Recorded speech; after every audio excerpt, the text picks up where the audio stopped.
It's not a bird, it's not a plane, it's Superhero Slate. It's a modern podcast where we talk about everything that's great, like movies, TV, superheroes. It's Superhero Slate, oh yeah. Hello everyone and welcome to Superhero Slate, the show where we run down the latest superhero and Super Bowl entertainment news. My name is Mike Royer. And my name is Chris Dillard. Oh, should we just go ahead and flip it? I'll say this week we're talking about MCU future rumors. That's right. And then you usually say a little something there. Well, covering Super Bowl spots for Guardians 3, Indiana Jones, The Flash, and more. This is what happens when we shift so late into the evening recording this episode, this yearly Super Bowl episode, right? That's right. Mike jumped over a whole line that we've been doing for 8-9 years now, but it's fine. As you can tell, we do this live every week, but it's not a pre-recorded intro. But yes, we just got done. We just literally wrapped up the big game, and I'm literally still cleaning. My wife, God bless her, is cleaning the house while I'm down here. She made like a snack Super Bowl. She made like a replica football stadium and put snacks in it. I saw on Instagram, and I learned mere moments ago. Chris told me last week he was, last minute having some people over for the Super Bowl. They were hosting. I'm like, okay, a couple people over. Just let me know there's like a dozen people in the house. Yeah. And some people didn't show up. So props to you for artfully, I'm sure, kicking them all out of your house and then going to your basement so you can record this with me. Yeah, well, honestly, they all left on their own accord, so I applaud them if any of them are listening. Unless you're like a hardcore football fan, which if you are, this game was really entertaining. Yeah. Usually the enthusiasm plummets after the halftime show, which everybody kind of knows. We had 4 people leave at halftime after the halftime show, which... and we will talk about the game in a little bit, and then the rest of them left later. But it was a mix of family, coworkers, friends. It was a good time. So I mean, honestly, I've never had a group of people sit and actually watch the game before. But being ready for not knowing what was coming commercial wise, and what a game where literally anything could happen at any moment. Definitely a good time, but. Like you said, let's not belabor this. I'm recording late. I am definitely 100% several margaritas in at this point, and I'm drinking Terramana tequila tonight in honor of The Rock not being in the Fast 10 movie trailer. He wasn't in any trailers tonight, actually, which was surprising. Yeah, I kind of forgot that they just unsubtly replaced him with another wrestler, John Cena. So I'm usually pretty checked out on the Fast franchise, but we'll talk about that trailer here in a little bit. Then also The Rock and Vin Diesel had beef with each other or whatever, and they won't come back. So that's why we had the what was that one movie, Hobbs and Shaw, that did I guess okay, but as you mentioned, let's not belabor. Let's jump into this. So we just got off the big game, the Super Bowl, if you will. Congratulations, Kansas City Chiefs, for winning yet again. Literally at the last 10 seconds of the game, right? Yeah, they wild Super Bowl to check out after the halftime show, which admittedly kind of what me and my wife did. We were kind of like, oh, let's go eat some food, go shower. We hadn't we hadn't really bathed all day, so this is a good time to go pop into the shower. And then I just assumed Philly had it on lock, and then I look at my phone because we had already turned it off. I'm like, wait. It's tied, and how did they get to 30 points already? The last time I looked, it was wild, man. Yeah, absolutely, yeah. So we had no one in here. They were like, we have no idea who to root for. So I had friends who are big Always Sunny fans, so they were like, we'll just do the Eagles because obviously Philadelphia. And I was like, well, in that case, I'll just do the Chiefs. Just that way, we have 2 different people yelling. So. I ended up coming up on top, but I did list some favorite commercials here. Commercials were. This year, I would say overall. So I have 2 kind of running theories about the Super Bowl that I've kind of coalesced throughout the night and over the last couple of years. Right? Well, don't hurt yourself, but go on.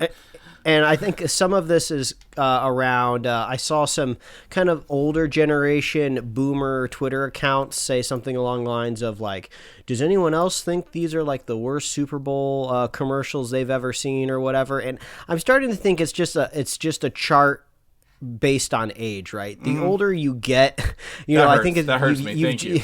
You've just kind of like seen it all. You're less impressed. You're just generally more grumpy. You just slowly morph into a Harrison Ford-esque figure, right? So a lot of these like cutting edge commercials, or like if somebody's trying to sell you like an NFT with a QR code or whatever, like it's gonna go right above your head. You don't care anymore. And I feel at least on the commercials we saw, we had the stream through YouTube TV. Not a lot of NFTs, not a lot of. I guess the tech companies kind of pulled back. I guess a little bit. A lot of don't do your tax commercials, if you will. Variety of those. Yeah. But honestly, I think they were really, I think, more conservative on the tech stuff this year. If I was, I think the FTX scandal, and just the crypto market in general being really bad, kind of held off a lot of tech in general. But I think the other observation too is as social media just grows and grows, and you start to see just big name celebrities just more and more accessible, just like day by day, either with like tweets or Instagram stories or like TikToks. It's just less exciting to like see them in a Super Bowl commercial. Now I like Breaking Bad, right? But I feel like how many times have they pulled Aaron Paul and what's his face who played Ryan Cranston. Like I love those guys, right? Amazing actors, like, and I don't bemoan them for getting money from like a chip company, but that show ended like a decade ago, and they just keep pulling these dudes out to just sell shit like every 3 or 4 years. So let me go on and my thing. So I think for me, my favorite commercials was the one with Ben Stiller doing the with Pepsi Zero, I believe, right? Redoing his old roles. The other one was the Uber and I guess Diddy doing jingles, but they pulled out a bunch of old one-hit wonders. And a lot of conversation in my house was the Clueless commercial because she didn't say the right line at the end of it.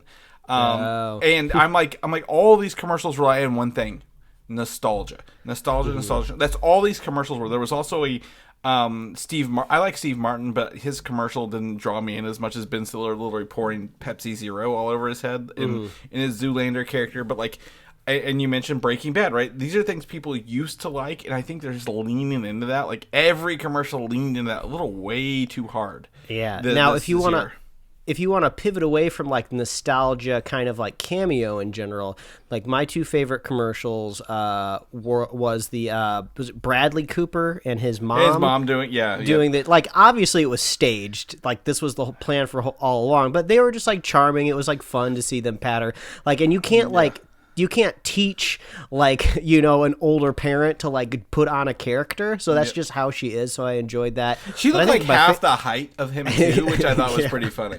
Yeah, those genes must be from the dad. Yeah. But my favorite commercial overall was the Dunkin' Donuts one with Ben Stiller, not Ben Stiller, Ben Affleck. Well, it's even funnier because I saw like, I guess on Reddit like a couple of weeks ago, he was like working at a Dunkin' Donuts. Everyone like, oh, he's just doing it because he likes Dunkin' Donuts or whatever. Like, it's the old meme thing, not knowing, at least myself, not knowing that these candid people, like, it wasn't an ad, it was actually like people going to this Dunkin', not knowing it was for a commercial that would come out later. Yeah. Now, Chris, since you seem to be a slightly more of a completionist with maybe the commercials more than I did, was there a follow-up commercial past that one Maya Rudolph M&M commercial? There was the M&Ms are back. Yes, they were like, this doesn't work out. Now the M&Ms are back. Literally, like we predicted weeks ago. It was just a thing. Now I'll have to watch the part 2 commercial to, I guess, fully render my judgment. But based on that one commercial, I was like, this is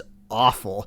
Like I have nothing against them like playing with the whole controversy or drama, but I was just like, what's the joke? Like, okay, they replaced the name with her name, and then now they're like seafood candies. Like, it just didn't make any sense. It was just like random for the sake of being random, Well, the part of, I guess the first commercial was like, it was like, we changed it and change is bad. Like, this is disgusting. Nobody likes this. Like, we did change for change's sake, and the other one's like, okay, well, the change didn't work. We are back, and So it's like, I understand it's a commercial, but like I almost need a little bit more setup to the story. Like, why does Maya Rudolph like clams? It just doesn't make any sense. And I think to me that's part of the problem, right? I saw the Breaking Bad commercial running on like on several sites for 2 weeks before it came out. Oh, yeah, the Clueless commercial, that was running Yeah. between my YouTube videos all weekend, so Yeah. a lot of these things weren't exclusive, really, except for the trailers that we're going to talk about. Well, barring one of them. And M&M's is the other. Like, I'm like, I don't want setup. I don't want a lifetime story of a. I don't need to know a pre-commercial to watch a commercial, right? I think at that point you've ruined the idea of surprise and like putting it like telling a quick story in 30 to 60 seconds. So to me, I mean, I think the Breaking Bad, the M&M's, and obviously the Planters, the roast of the Planters peanut. Was really disappointing because they had a lot of build up, and then you had to watch the spot and then watch something afterwards. Oh my god! Yeah, I was in the kitchen, so I just heard the commercials, and it was like, scan this QR code to see the full roast of Mr. Peanut. And I was like, no, absolutely not. There's no way that is going to be funny enough for me to follow a QR code to go to it. But I guess real quick, we should just render opinions on the halftime show. I think we both share similar opinions when it comes to halftime show, whereas like the music is nominal to me, right? I don't even necessarily care who the artists or what the songs are or the performers. I'm really looking out for like spectacle and cameos. And you got nothing. You're really disappointed this year. Yeah, last Super Bowl was great. Tons of cameos. I like the spectacle. Previous to that, it was The Weeknd, and it was just all Weeknd. No cameos. They got some memes out of his whole like mirror room, right? So I kind of got vibes to that. Like Rihanna's like great. It was fun to see her Super Smash Brothers level that she was pulling around with the strings. It was fine. Nothing to nothing to write home about. Nothing super memorable, right? But success. She's mounting a comeback, I suppose. Well, to me, I guess mainly coming. She's not done a live show in 7 years. She hasn't released music in 5 or more years, right, until Black Panther. So I think if you want, and obviously she announced her pregnancy at the show, like at the live performance. So barring all, knowing all this, I think she did a great job. There was nothing, like you said, to write home about, but nothing like I wasn't like, oh my gosh, this is horrible, right? I think she puts on a great show. Her music runs together really, really well. I was just more impressed with having these floating, not podiums, but they were literally lifting up like the platforms up in the air. I'm like, holy shit, like this scaring me. And I'm watching hers like wobble. I'm like, you got to really be focused on your vocals to nail that. Yeah. And she's like pregnant on top of all that too. Yeah. I mean, as the kids would say, she slayed for sure. But usually in a Super Bowl performance, I want to see just something absolute buck wild. I want to see cameos from just random performers that were never announced. So maybe they're on an every other year schedule for that, right? Next year we'll get crazy cameos. Well, this was the first, also I guess halftime show sponsored by Apple Music, right? And I was like, oh, obviously the internet, I'm like, bring Tom Holland out during Umbrella. I think that would be funny. That would be hilarious. Or there's Love the Way You Lie with Eminem. I'm like, okay, bring him out. He's a big name as well for a single song. But they really just, I guess maybe, I don't know if it was the stadium, NFL, the stadium, or Apple, who really just played close to their chest, right, the whole way. I'm like, well, close to your chest is fine, but at the end of the day, I don't think there's going to be any, as we call it, legs about the halftime show this year. No one's going to really be talking about it tomorrow or any day after this at the end of the day. And that's not bad, but I know what you're saying. You want something that you can talk about tomorrow at work. Did you see the halftime show? Did you see so and so? You're like, you can't really have that here. I tell you what, Arizona must not have any fireworks regulations. Yeah. Because at one point in time, it looked like that stadium was engulfed in flames. The roof of it, all the fireworks, and even I think it cut to her looking up at them. I'm like, that's probably pretty scary. But I mean, if you were lucky enough to be in that stadium, I'm sure you had a great time. But absolutely. After all, we check in to the Super Bowl mainly for movie trailers. Yes. So let's kind of get this Ant-Man thing out of the way, and then we'll jump into these trailers. There was an Ant-Man TV spot, but I don't think it really revealed anything new, right? There was also a Heineken commercial, which I had seen on the internet previous. Yeah, the Heineken zero alcohol, right? So alcohol-free Heineken that's been going around with Ant-Man. So that was there. Really nothing new, but it is that time of the week where we say Ant-Man and the Wasp: Quantumania is coming to theaters this week. I will be seeing it myself on Thursday, Mike. I don't know when your tickets are. I forgot to ask whenever. It'll be a Saturday morning. Yeah. We had scheduling conflicts on Thursday, Yeah. which made things rough. So hopefully nothing super big breaks through my timeline. But Saturday morning, I'll be checking it out. Yeah, absolutely. So spoiler warning, for next week, I'll be watching it, and then promptly actually going to see my buddy Patrick. Patrick. So spend the weekend with him at his place. So. Very excited to watch this movie, but if you don't want to say, again, avoid all the spoilers, start blocking those keywords again on all your social channels, and we'll talk about it next week when we come back to review it with you guys. So, so let's jump into the game spot. So I think one of the earlier ones that I remember, Mike, was the Guardians of the Galaxy Volume 3 TV spot that tells you that there's a full trailer online. So we're back to the era like, hey, we're announcing the trailer that you need to go watch somewhere else. So that's fine. Whatever. We've linked the Super Bowl big game trailer, whatever you want to call it, in our show notes, and you can check it out now. In true James Gunn fashion, it has a very obscure 80s sounding rock song over some very, very emotional beats. We've seen some of these, but there's a fuzzy creature called Blurp. I want to call this out. This is taking over the internet. You saw Blurp, the little fuzzy dude? Yeah, there was like a quick shot. They're just kind of like chilling. Yes. So obviously, there's a lot of like Rocket's history being brought up here. Lila, someone is gonna die. Obviously, this movie is setting people up to die. We don't know who. It could be Rocket. It could be Drax. It could be literally. There was a scene where people, depressed. Star-Lord wasn't it? It could be Star-Lord. So I don't know what's going on. There's a scene where the Guardians are walking all in like a conga line, and they're carrying Peter. I think Nebula is carrying like Peter in her arms.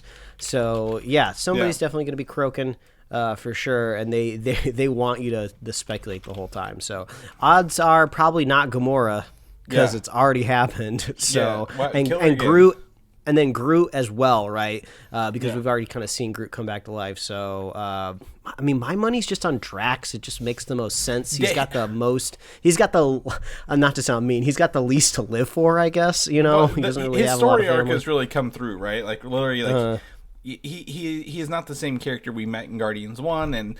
Like I said, I think it would be a great send-off for him to be with his family in the end. So and also the trailer doesn't really reveal a whole lot. Not a lot of new shots or locations, but they do kind of set up an extra scene where at the beginning where Drax is like pissing off Peter because he's on that on a couch, not that bed. couch, and then Drax also kind of like in the earlier trailer throws like a basketball at a child's face, so maybe they're setting up this conflict of like Drax and Peter not getting along, which makes it even worse, and something bad happens later in the movie. So but not a whole lot to pull from this trailer. There's some more Adam Warlock shots. It looks like that town with the I guess anthropomorphized or humanized animals are with him.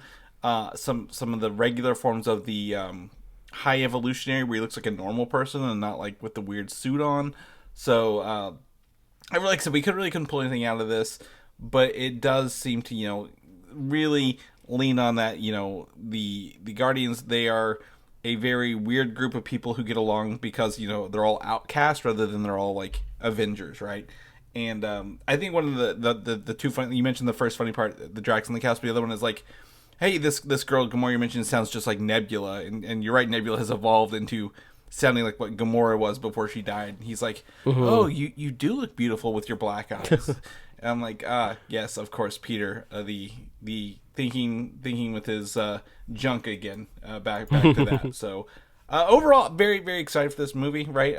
I don't think we'll probably do for one more trailer before it comes out, right? The buy your tickets trailer, but like nothing much else here other than, hey, here's your quirky rock song, and here's your team of a-holes back in action again. Trailer, I kind of guess I knew but didn't know was coming. Was a quick spot, a 30-second spot for Indiana Jones and the Dial of Destiny. Right? Yeah. That movie's coming out this year. Yeah, this is probably the most kind of classic Super Bowl style trailer, before the internet really took off, man, which is going to make me sound old. You used to just get like 30-second trailers, right? You didn't get anything else. There was no call to action to go watch the longer version of the trailer. So yeah, this is just 30 seconds. Big game spot, as you have here in our show notes, which makes the most sense there. A little bit more action. It looks like Indy gets trapped in some way, and his goddaughter comes to try to save him. I do like the dissing of Nazis at the beginning of the trailer. I'm always on board with that. So, if they want to lean into that, they just give me 2 hours of Nazis getting punched in the face, I'll be down. Yeah, I think to me, there's a lot of de-aged Indiana in this spot, more than I thought we would get. Right? So, like, how much young Indiana Jones or younger are we going to be actually seeing in this movie at the end of the day, right? How much is present day? How much is previous Indiana Jones journeys catching up with him? Because it looks like he has been, fighting Mads Mikkelsen over, several decades. Harrison Ford has been doing some press for his show Shrinking, which I mentioned last week on the podcast, and I've seen some clips out there online, and it is like, it's terrifying to watch this man get interviewed. Like, I'm just like, it's just so uncomfortable because you can tell he doesn't want to be there, but he's being a good sport, showing up. But it's just like, he's just like begging for somebody to just like, can we just like talk about like airplanes or something? I'd rather talk about anything else but like movies and TV. Yeah. So yeah, and well, he's got that new show, right? What's that called that you're watching? Shrinking out. So he's doing that. They're like, hey, tell us about your Marvel time. And he's like, we haven't done anything. What do you want me to tell you? Like, I signed on to a contract with them. Yep, I'm gonna be in their movie. But you're like, okay. But it was fun because I was telling people at my party, I'm like, oh yeah, Harrison Ford will be in Marvel, and they're like, what? I'm like, yeah, he's sadly replacing the late William Hurt, but it's cool that he's joining in that role, kind of thing. So. But yeah, Harrison Ford, big comeback for Harrison Ford here in past couple of years. So cross our fingers for him.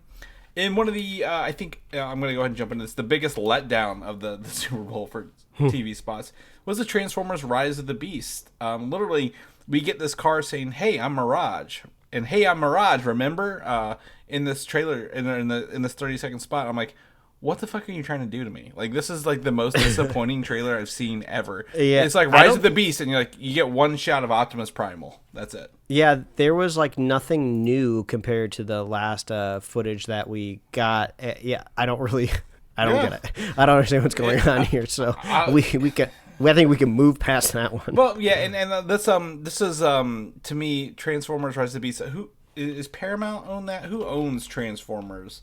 I don't like. Isn't it Hasbro? It's just like give us.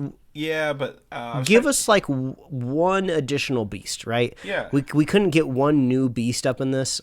Right, exactly. Yeah, I mean we know the four that are in there, so let's see like a Rhinox transformation, right, or a Cheetor transformation. Do it for the beast, but no, they really just kind of let us down. And I would say I thought the Paramount trailer was kind of fun. What's his name? Stallone was a little funny for a trailer. Oh, the sneeze commercial, yeah. It wasn't the best, but it was funny because it's just like, this is stupid. Like, I was like, this is kind of dumb. But anyway, Transformers, moving on to the trailer that wasn't the trailer for this weekend, and that is the Fast 10 trailer that we got to watch, because they were like, hey, do you want to do the Fast 10 trailer? Because we're going to release it like 2 days before oh my god! The thing, and then you get a little bitty like teaser during the game. The Fast X trailer has already had like a full news cycle before we even got to see the teaser in the Super Bowl. I tried to wait, right? I was like, I'm just gonna wait because I saw it all weekend. I was like, let's just see if I can get surprised on Super Bowl Sunday. And no, people had all of these like deep dives and Easter eggs and like reactions. So I just watched it like a couple hours before the game started. And I mean, I'm not a Fast franchise person, but I knew to look out for that. People were saying Jason Momoa was kind of being retconned into the franchise, and then once they pulled that safe away from the wall from, I think it was Fast 5, and like Jason Momoa was just like standing in the wall, I'm like, oh Oh yeah. I just kind of laughed. Jason Momoa's dad was the villain for Fast 5 is what it comes out to be, and you're like, what the hell? Like, everybody's always retconned in these movies, right? He's there the whole time, and he does that big villain like he's licking a bloody knife, right? At some point, he's like, I'm gonna kill everything and your family, and I'm gonna make you watch. Yeah. You think you're protecting family? Well, let me tell you about family. I'm like, oh my god, this is gonna be wild. I mean, it's been a minute since I've watched any of these movies, but like they tease like a race, like an actual race in this movie, and it's just like, well, it's been a while, I think, since that's happened. So it's like, is this villain, is Momoa like psychotic enough to like agree to like, oh no, I'll stop coming after you with like helicopters and machine guns. Let's just have an old fashioned race. Oh, I think he's gonna start with the race. But the one thing in the spot that I didn't really get in the trailer was like, you forgot one thing. To take my car. And I'm like, oh my god. And then he drives it off the Hoover Dam or whatever. I'm like, they are really, I thought, them jumping buildings in Saudi Arabia was wild. I'm like, this is just getting out of control. They're bringing back every character that has been in this movie franchises in here. I saw Jason Statham. They're bringing back, what's her name? Furia from Mad Max. Charlize Theron. Yeah, that's it. They got Brie Larson. They got Jason Momoa. It's just wild. There was a lot more car action in this than the Transformers spot, which is really funny because that's got cars and Transformers. And I'm just like, I don't think I'll watch it in theaters, but I'm interested because this is the next to last one, right? According to them, if they do this, it's properly. nice. Yeah, I think John Cena is the only really major pull into this franchise for me at this point in time. But I mean, it seems like, if you're kind of ending this weird franchise, maybe do they kill off Dom, the main character, maybe in the last movie? I'm sure. Like, it's kind of weird, right? He's not allowed to like lose a fight, but like, do you think that would be the ultimate sacrifice for his character? Like, no, I'll go on my terms. But he's got like a kid or whatever. I feel like, I don't know. They might try to figure out a way to like, I don't know. Maybe like the Dark Knight, was it the Dark Knight Returns or what? The Dark Knight Rises, like where he supposedly dies. Like he quote unquote kills himself so he can like go live off grid forever with his family. They'll drag him back out in 10 years to make another one. A couple. Yeah, they'll fast. What was it? The third one? They'll Tokyo drift him, where they'll like do a whole movie and then bring him in the credits. Overall, there's really nothing here that seemed new for the Fast franchise. Just all a bunch of familiar faces, a bunch of cars. I think you nailed it. The only thing that they haven't done in years is actually do a car race, and they look like they're doing a car race. In classic Fast style, there is a few frames in the trailer of just butts. Yeah. So going back to their roots. Yeah, exactly. I will say one of the funniest things I've seen in this is where they take the episode of Seinfeld where Jerry's date thinks he was picking his nose in the car beside her, and have put that into where like they're doing the car lineup, the car race. So it looks like he's like in the car turning towards it. So like they're memeing the hell out of this trailer already online, Mike, and that's. Oh, okay. that's the best part of it to me along the way. So check out that link for the full trailer for Fast X, Fast 10 in the show notes. Let's get into this. I think we're gonna have the most to say about this trailer, Mike. Here, this is the last trailer we'll talk about, but I think the one we've been sitting anxiously awaiting since we started this podcast. Would you say this is the flashiest trailer of the night? Oh my god! Wow, the roles have turned. You reverse our intro, and now you're taking my bad jokes right out from under me. That's right. Well, yes, I would say we got flashed. Whether that's good or bad, I don't know. At this, so earlier this week we had a teaser poster. We'll start with that for the. I've actually got the wrong link in here. I need to fix this. I'll describe it to the audience. It is the Flash.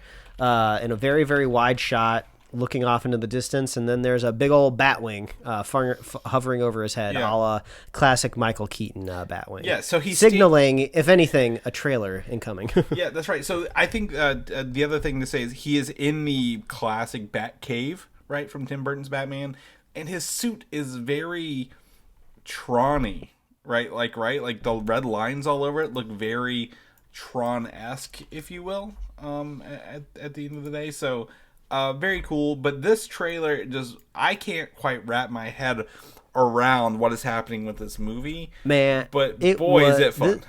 It was wild. If we didn't get this trailer kind of this magnitude, I would say like overall the kind of like the media blitz in general for the Super Bowl kind of would have been like a bummer for me, right? Yep. And we've been all over on this movie on the podcast. If you've been a longtime listener, ups and downs all around for this movie, like wow. So it's nice to finally see like some concrete footage, and this looks fun as hell, right? Yeah. You know, of course, tons of drama focusing around the main star of the movie and also the implications of like where this even fits into the universe. Yeah, right. How much this has gone through a dozen directors. Who knows how many writers?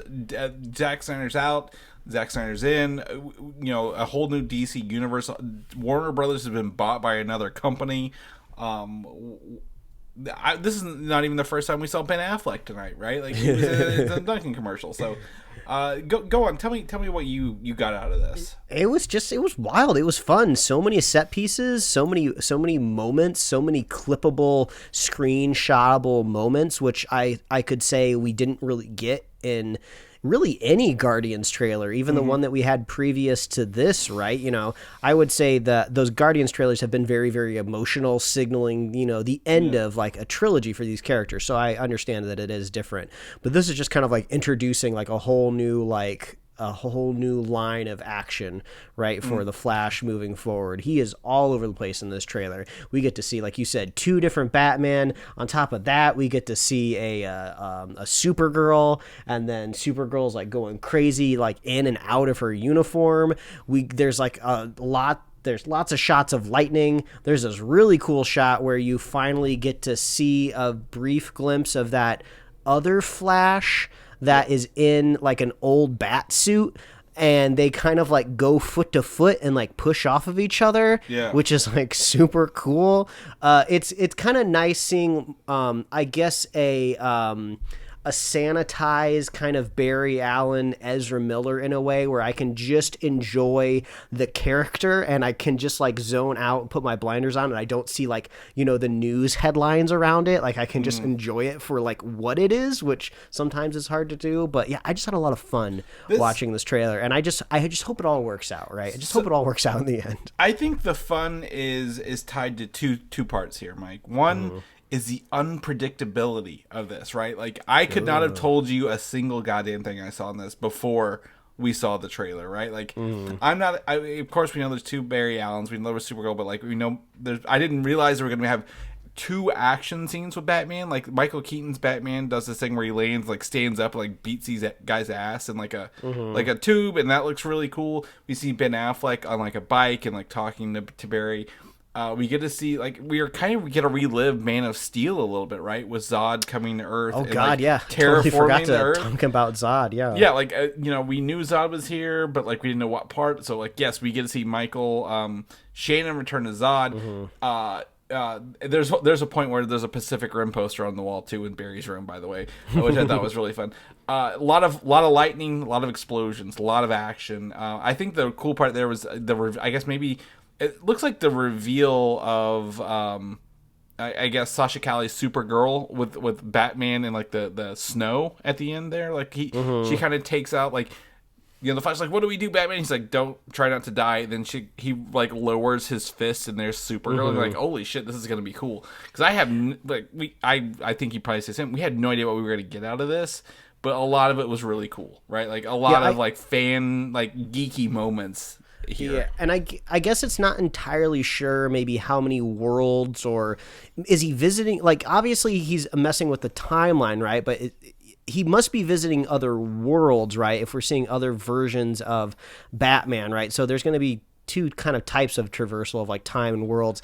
And there is a line in the trailer where he says he's created like a world without any metahumans as well. Yeah. So, you know, is that the kind of world that James Gunn is building into or not? Or is that just going to be like a temporary thing?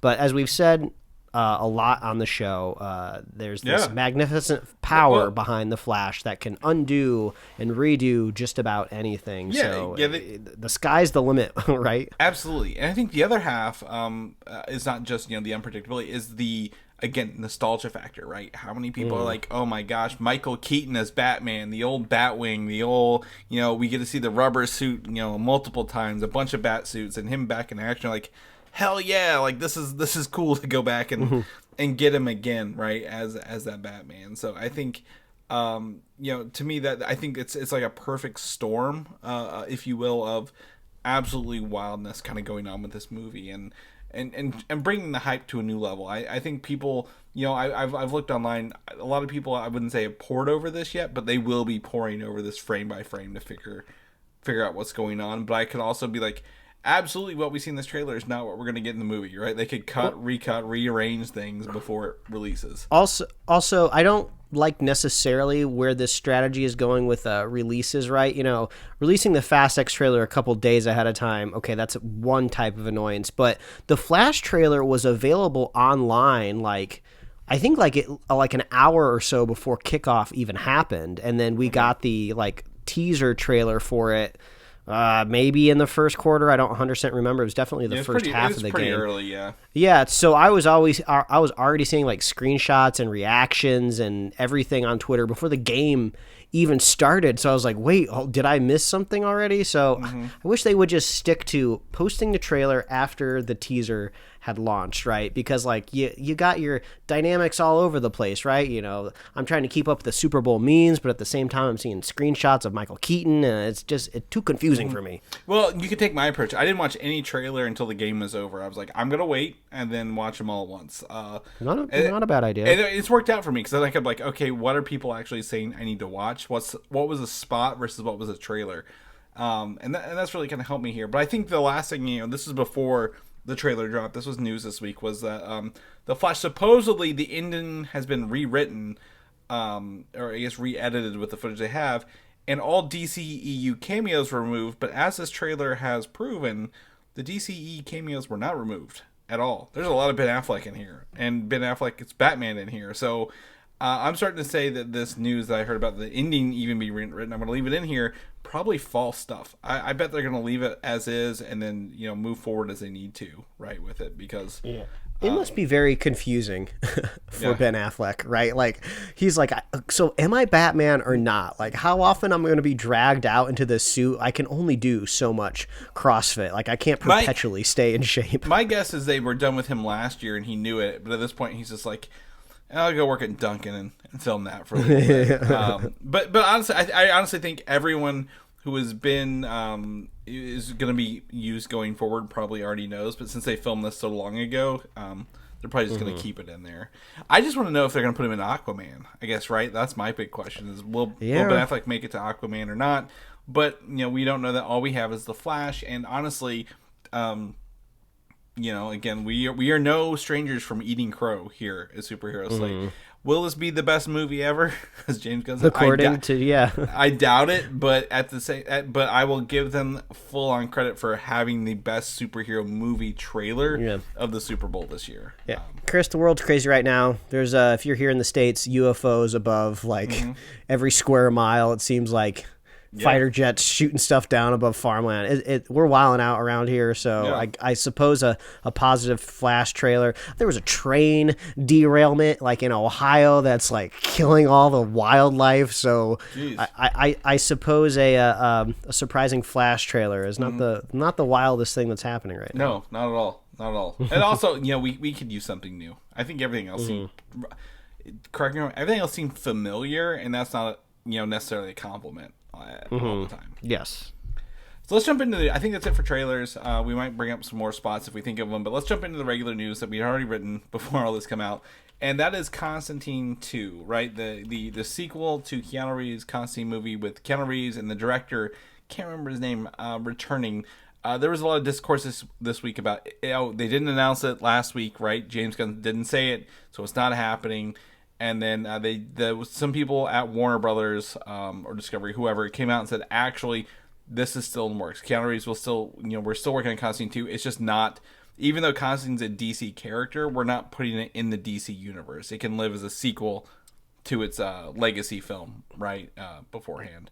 Yeah, that's kind of the vibe I got from it. And even when the original Constantine came out, I don't think anybody even portended to put it in a kind of a DC adjacent universe. It was just like, let's just make kind of like a cool, spooky horror action movie, and that was about it. I had no idea it was even a DC property back then, right? Like, I was too young. The internet wasn't much of a thing for us, and I'm like, I had no idea they were even doing that. So to me, that was pretty cool, and that's the best part. It was a standalone movie.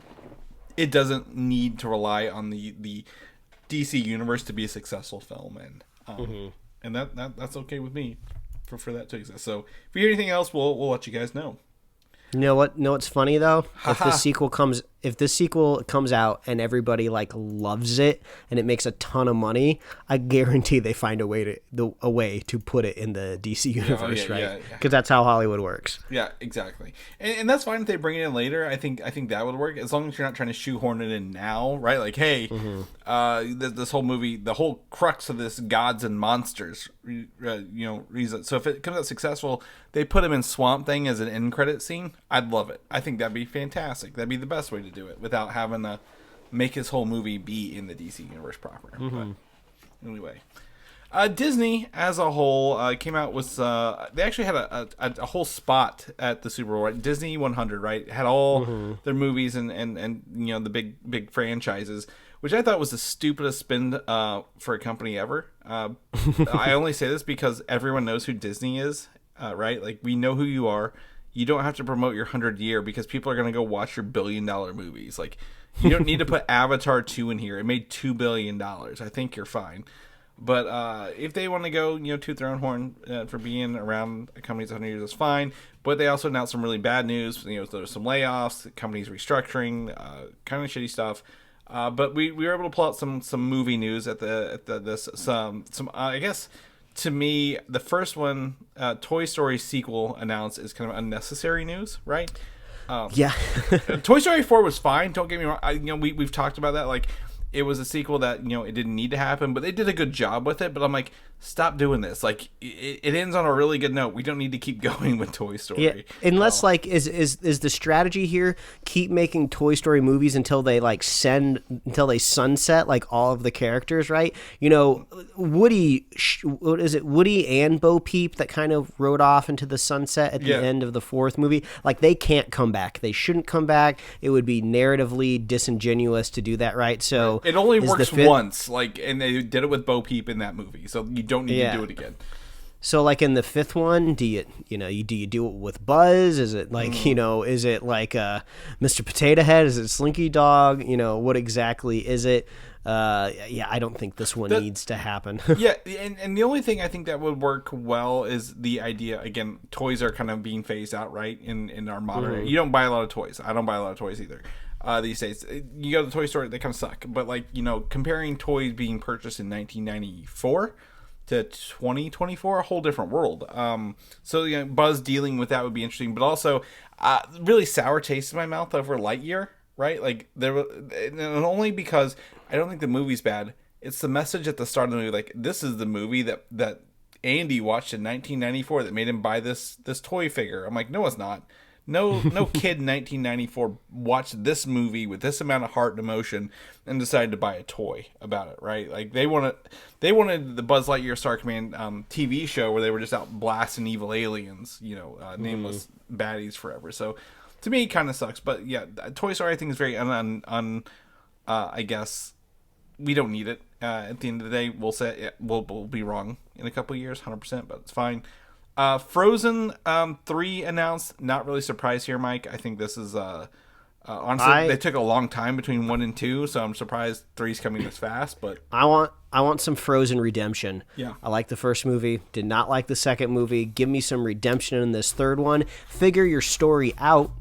please, before you start working on your movie. And that's not just conjecture for me. They did the behind the scenes for Frozen 2, and they straight up have footage of them in meetings going like, oh, we have to figure out why Elsa is singing this song or why she's even over here, like in this dark cave. It's like, you should have figured that out before you started animating the movie, fools.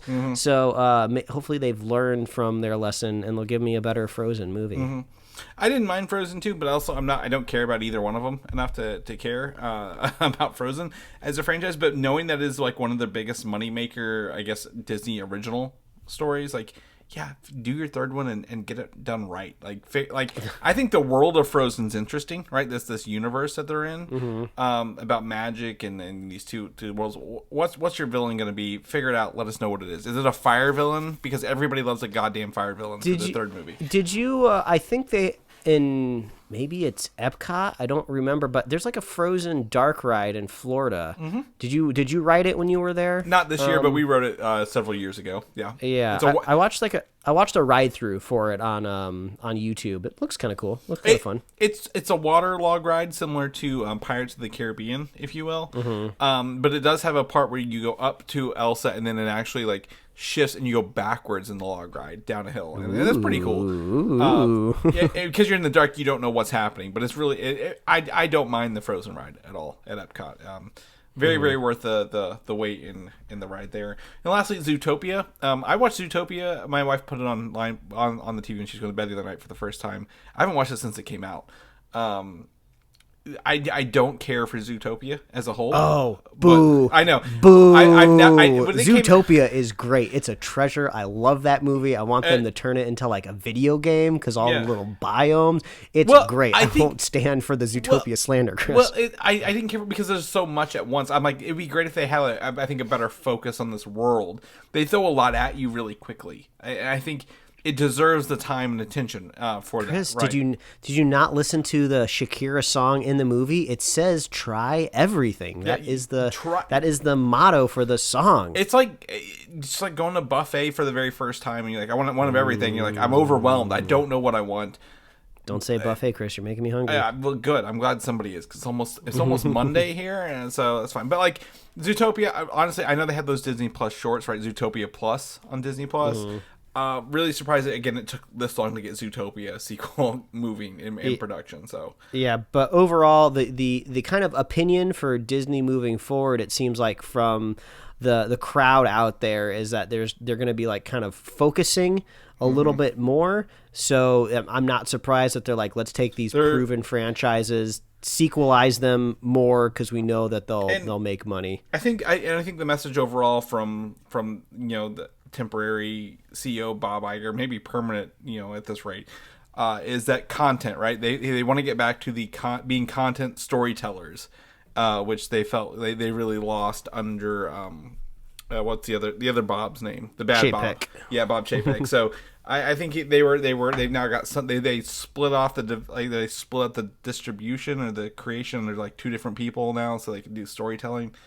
Great stories make your movies better. So let's focus on those, and maybe, like you said, Mike, we'll get some better Frozen sequels and some good Toy Story and Zootopia stuff. So keep you posted. More comes out of that. Let's shift back into Marvel, because that's what we're here for. Deadpool 3. Patrick Stewart, he's doing his rounds because of that Picard show going out, right? He's doing. I think he has been told to stand by in case they need him for Deadpool 3. So there's an opportunity to do one more cameo from Patrick Stewart in Deadpool 3 for this. Let's do it. Let's kind of wrap up this. I'm not trying to be mean, but let's wrap up this ancient X-Men franchise, right?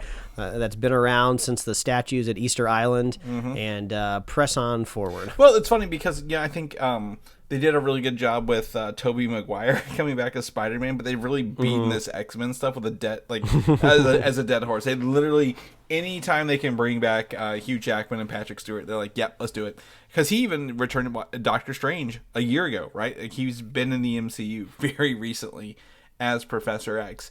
I think the only thing I did see here, it was a rumor, I didn't put it in here because it didn't hold any weight, but I would like to see is bring Magneto into one of these films instead, right? Like, wouldn't you like to see like a return of Ian McKellen or Michael Fassbender as Magneto in a good thing? Because I think they did great in their roles. Does Deadpool have metal in him? I'm trying to No, remember. but I don't Wolverine's think with so. him. Yeah. I was just trying to remember, like, is it, like, I know he's kind of, like, been beaten and battered, but he regenerates, so Yeah. there wouldn't be, like, metal screws in his bones or anything. No. Yeah, so I guess Deadpool, if he takes the swords off, right, Yeah. maybe takes some of the ammo belts off, you know, he can go at Ian McKellen. Yeah, exactly. Or I don't even know if they might get Fassbender just to split up their X-Men franchises a bit, but either way, I think, Professor X is obviously a staple of the X-Men, right? His name's in it, but like bring some other people into this. I think that's where you get some fun and tell some really good stories with Ryan Reynolds as Deadpool. Let's get into this juicy MCU story real fast, Mike. This was fun. There's some I guess maybe Bob Iger, he's out doing some stuff. I don't know why he's telling stories. Maybe it was Ant-Man. I think it might have been Ant-Man. But he's telling a story about how in 2015 Ike Perlmutter, the notoriously awful person running Marvel Entertainment, tried to fire Kevin Feige over, I think maybe it was a Civil War movie or something like that. And that's when Iger had to step in and literally was like, "All right, Kevin, we're gonna put you under Marvel, the people at Disney Film as Marvel Studios because Ike Perlmutter is a crazy fucking nutcase who supports Nazis." So Yeah, it must have been some sort of weird internal struggle because it seems like this possibly would have happened around 2015, which I know I wasn't a big fan of Age of Ultron that came out in 2015, but I don't know if I would have been calling for Feige to be fired or removed. So it was so Perlmutter. My understanding of this is the chairman at Marvel Entertainment was like jealous of like how much success like and money Marvel Studios was getting. Not necessarily like how bad he was doing, but he was like. Very much like what's the guy's name at Sony who wants all the credit for all the Avi Aaron, right? yeah, exactly. So he was the same things, doing the same thing and trying to do that. I'm pretty sure he maintained control over Marvel Television until like 2019 or so. So we can blame all the horrible TV shows that Jeff Loeb did to Perlmutter as well for that. It's just this is the same guy who fired Terrence Howard, and they were like, get Don Cheadle because quote unquote, and I'm quoting him, black people look the same. And I'm like, you are an awful person. Like, why are you doing this? Like, I don't even know what he's still doing over there. Nobody thinks about him. He's not a household name. He's just an old, crotchety man, just, degrading due to the causes of nature. So, bye-bye, Perlmutter. Yeah, I'm pretty sure he might still be the head of Marvel Entertainment, which sucks. But I'm also not out buying their comic books at this point. But, yeah, absolutely. He's 80 years old, so we won't have to deal with this racist for much longer. I really, really hope not. I think, again, Bob Iger, very smart man. I think he's run the company at Disney very well, right? We've seen a lot of success, growth, biggest purchase with Fox. Really smart putting Marvel Studios under their studio banner. Kevin Feige's 49. Not too bad. His birthday's June 2nd. He'll be turning 50. Wow. Good for him. Wow. I mean, if he retired this year, which he won't, obviously, he needs to see this, Secret Wars through. But like, if he was like, I'm out, most successful man I've ever met. I've never met. So I've been thinking about that a little bit. Yeah, how long does Feige, go on for with the MCU? Because I mean, it's a dream job, right? He's doing a good job. So like, do you just ride that out until like, your retirement age? Yeah. Like, what is the retirement age in Hollywood, right? Obviously, he could have retired many movies ago and been fine. So, do you go to like the typical U.S. retirement age, which I think is like 67 and a half, right? Yeah. So I love the idea of Kevin Feige collecting Social Security checks. If Ike Perlmutter's 80 and still running Marvel Entertainment, I think he's got some wheels left in him. You got a point. The other thing, which is I'm gonna break here a little bit. I was thinking about this, the way DCEU with Gunn and what's his name, Safran are moving forward is very interesting because it's like the original Marvel Studios model, right? Do you know Warner Brothers only put 2 movies in theaters this year? or in 2022. They only put 2 movies. One was that one was Black Adam, and the other one was that movie with Florence Pugh that didn't do well, Harry Styles. Don't worry, darling. Yeah, those are the only 2 movies Warner Brothers put in theaters in 2022. So the not the theory, but people in Hollywood are like, Warner Brothers has no money to make movies anymore. So what they're doing for the DC going forward is borrowing money like Marvel did for Iron Man and the Hulk, and banking on it being a success. If it's a success, they see returns, they get more money to make the next movies. So if James Gunn's Superman doesn't fly, literally and figuratively... Are you writing the headline already? Well, yeah, and this is just because I was following the trade stuff, the news over there rather than rumor. But like, if it doesn't get off the ground in 2 movies, like they don't have enough money to continue making DC movies over there, as James Gunn sees. So this is a very a big risk, right? A very big risk for them to do that. So, it's just very interesting to hear that, because Kevin Feige was able to do that, thankfully back in 2008, 2009 with those movies. So anyway, shifting gears, in case anyone didn't know, Black Panther Wakanda Forever is now on Disney Plus. Had a friend of mine at work actually watch it for the first time. Everyone told him not to watch it. They were like, we like Morbius better than we like Black Panther Wakanda Forever. And I told him, like, you don't need that negativity in your life. Like, these people are wrong. I don't know who they are. And, but no one should ever tell you watch Morbius over either Black Panther movie at the end of the day.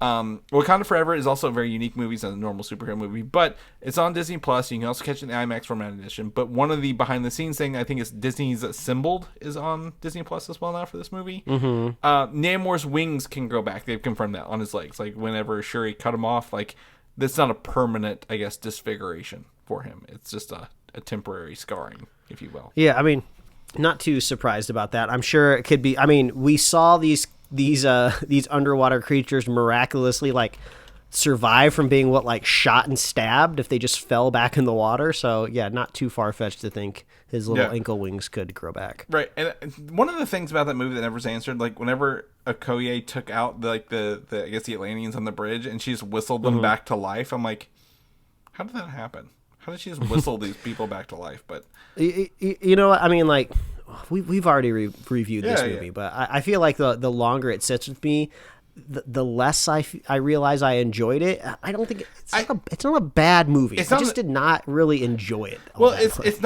not like every other movie we've watched, right? There's a couple action scenes, but like it is literally a movie about trauma and loss and how to cope with that, rather than a normal superhero movie.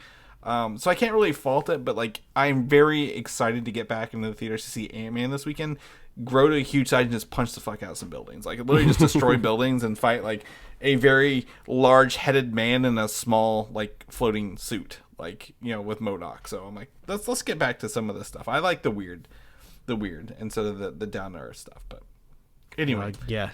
Jonathan Major's muscles will dazzle me, I'm sure. That's right. If you know what, you can watch Creed, the third Creed movie that's coming out. Yeah. So anyway, moving gears, Avengers: Secret Wars. This was on the rumor plate this week. I thought it was really cool. But apparently, every movie between Kang Dynasty and Secret Wars will be set on a different quote unquote Battle World style planet from the comic books that was in 2015. And that's why they haven't announced literally any movie between King Dynasty and Secret Wars yet, because they're holding this like these titles hostage because they don't want to reveal that yet. Yeah, I'm just like, wow. I mean, that would be pretty crazy. That'd be bold. I mean, it makes a lot of sense, right? If we adhere to this analogy that the MCU is just one really big, expensive TV show, right? If you're going to adapt, Secret Wars into like episodic stylings, right? You would need, this build up, right, between these different these big battles. So yeah, that could be cool. And I think one of the things that we've not seen in Phase 4, simply because it's like essentially a new Phase 1, right, is there's no consequences of these movies yet, right? They're all very standalone. Nothing is compiling or compounding on each other in Phase 4. And I think that would be fantastic if Phase 6 was entirely the result of the multiverse crashing and King's meddling and all this other crazy shit going on. And like, oh, here are your consequences finally. Like we built up to them slowly rather than just giving them to you all at once. With that. And on the other note of that is that Secret Wars is supposedly going to be so big, there are very, very early talks to split this into 2 movies. But my guess is the script isn't done yet. So like they're waiting to see what the script's going to be. I do have to say, I am glad that that Iger is back and kind of reorganizing the Walt Disney Company and kind of giving the power back to the creators, because there's a lot of really big stuff coming in the MCU, right? There's a lot of machinations, right? And it feels like the Chapek dynasty wouldn't really be able to output a good Kang dynasty, right? So hopefully the synergy machine kind of like kicks back up and everything's good again. Yeah, and some of that MCU stuff, the dates were literally changed like a week after they announced them, right? Remember they were like, "Oh, we're gonna do Avengers Secret Wars in November." Like, never mind, we'll do it in May. It feels like somebody above Feige was like, "Hey, here are the dates you have to hit, otherwise don't even bother. Like, you need to do these release dates." And now it seems like maybe like, hey, we can take some time. We can give you an extra 6 months to a year if you're going to tell the better story, right? And do things the right way. And Secret Wars being like, it would be wild to have Avengers 3 years in a row. But if that's going to help Secret Wars actually make sense to everybody and not rush it into one movie, I'm all for this. Like, do it. Just go ahead and pull the trigger and say, we have bitten off more than we can chew, and we're going to do this in 3 movies. I don't think anyone's really going to complain about not having Avengers movies for 10 years and then having three every year in a row, right? Like, I think that's going to be fine at the end of the day. But anyway, Secret Wars, absolutely fantastic comic book run, written by Jonathan Hickman, starts with Avengers and New Avengers, runs through a bunch, recommend it to anybody, and you can pick all those up as well. Let's jump in a little bit about Doctor Strange. I know this movie's coming up on, a year old almost, I believe in March or May. Yeah. But the third movie is rumored, Doctor Strange 3, to take place before Avengers Secret Wars. So the end of that movie left with him and Clea running off to fight some incursions, which does kick off Secret Wars in the comic book. So I would not doubt this being the case at all, right? Like, don't take, was it 2016 to 2022, 6 years to do one movie? You can like take 2 to 3 and do your third movie with me. Yeah, I wonder if Sam Raimi will return, or maybe they'll kind of do the classic kind of like tap a younger director, maybe, so you can kind of like rein them in, and this is what we need to do because now we're at a point with this third Strange movie where we need to fit a puzzle piece right, to make these subsequent movies work. So yeah, I'll be curious, but I know, because originally they brought Raimi in as like a fixer, right? The production was kind of left in the lurch, so they needed like a professional to come in and play cleanup. Well, and at the same time, like, well, the Derek, what's his name? Was it Derek something? Dickerson? Scott Dickerson? Scott Dickinson, maybe? Scott Derrickson. Derrickson. We were around. Yeah, we were there. He left before production, right? Because he's like, hey, I'm going to do my own stuff, and that's fine. But like, when you lose someone on very anticipated sequel, you're like, hey, we need someone with a big name, right? Who has a vision and did Spider-Man, obviously, bring him in here. So I think if you're going to go down this route with, hey, we need Doctor Strange to fight incursions and do stuff for Secret Wars, possibly on other planets, I don't think Sam Raimi's your guy, right? I think Doctor Strange in the Multiverse of Madness had that Wanda factor, which leaned into the horror aspect that he did. But I don't think Sam Raimi could, like, short of him doing, well, did he do like Oz the Great and Powerful, which is like some weird colorful movie? I don't think he could do Doctor Strange 3 on a different planet, man. I agree with your take on like maybe a young director or like, I wouldn't say like a Tim Burton, but like a visionary, someone who's like been out there and done like, crazy otherworldly science fiction stuff and bring them into the play. So I don't know, getting rumor that this is happening. I wouldn't doubt it, right? Benedict Cumberbatch, he's a great actor. I don't think he's in high demand as he was during his Sherlock era, right? When he was doing Sherlock and Star Trek. So, get him while the getting's good. Let's move this trilogy out. Let's get him going. Lastly here, last bit of news is X-Men 97, the cartoon. Supposedly, the show will rumoredly last 2 seasons, Mike, at least, minimum.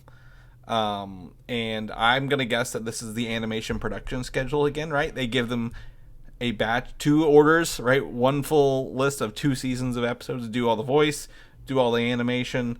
Let's see where it goes and do it again. Yeah, exactly. And that's just also just streaming in general, right? We've seen tons of things just like split into 2 parts, but categorize them as seasons or whatever you want to do. But also possibly, depending on how it was written out, second seasons of animated shows could theoretically be cheaper, right? You got to do all this pre-production, right, to get all your models and rigs and everything set up and all your pipelines ready. And, once that happens, your second season is a little bit easier. But it's nice to see we'll be getting at least 2 seasons. Yeah. And my guess is, how film production works is probably the same way animation structure works. They're not doing this chronologically, right? They're not making episode 1 in order and then doing episode 2. They're like, hey, here are the scenes that involve Beast. Let's do all them. And then here are the Gambit scenes and so on and so forth. I don't know how they're going to schedule that, but like you said, they're probably making all of both seasons, and they probably easier to write them all, cheaper as well, right? And just do them all and get them knocked out and have them waiting in the wings as they get done. So absolutely, totally fine with this. Very, very excited to return to the animated X-Men world along the way. That's the show. Again, this was actually went along a little longer than I thought it would because we didn't have any front-loaded talk of this. But just I think a call out here, Mike, is number 1. The Bad Batch is halfway through. There were 2 episodes this week, and The Last of Us is halfway through with episode 5 dropping on Friday. So a lot of good content out there for people to be watching, and we can talk more about that next week or the week after. Who knows? Next week's Ant-Man review. We got a lot to cover in a little bit of time. But people know what you're up to, what you're doing in the meantime. Where can they find you at, bub? Yeah, find me at Mike Royer Design on Instagram, Twitter, and TikTok. Read my webcomics at pickledcomics.com. Chris, people want to find you. Where are you? Find me on Twitter, Valdan, VALDAN. I think I'm on there. I think I logged in earlier. Maybe. Instagram, Valdan87. And you can always check us out, or check me out. Find me on Superhero Slate every week. People want to know about the show, especially our Ant-Man and the Wasp Quantumania review we're doing next week. Let's talk about Kang's proper introduction to the MCU. Where can you get all them goodies at? Yeah, well, I'll keep this short and sweet for everybody so they can get on with their post-Super Bowl week. If you're in Kansas City, you might be preparing for a parade, so maybe less podcast is better for you. All you got to do is visit superheroslate.com. That is the best place to find all the avenues we host our show and to get our awesome show notes. Like us on Apple Podcasts, YouTube, Spotify, wherever else you love to listen to find podcasts. Like us on Facebook, follow us on Twitter and Instagram. You can get merch at superheroslate.com/store. We love hearing from you. Reach out, let us know what your favorite commercial was, what your favorite trailer was, what did you like the best about the night, what did you think stunk the most about the night. Let us know, and we love our super fans as well. So if you want to be a super fan of the show, all you got to do is share the show with a friend, share the show with a buddy, and we will be here every week, folks. That's the fastest I've ever heard you do that. Woo! And I applaud you for that, Mike. We'll catch you guys next week. Bye. Thanks for listening, and don't forget to subscribe.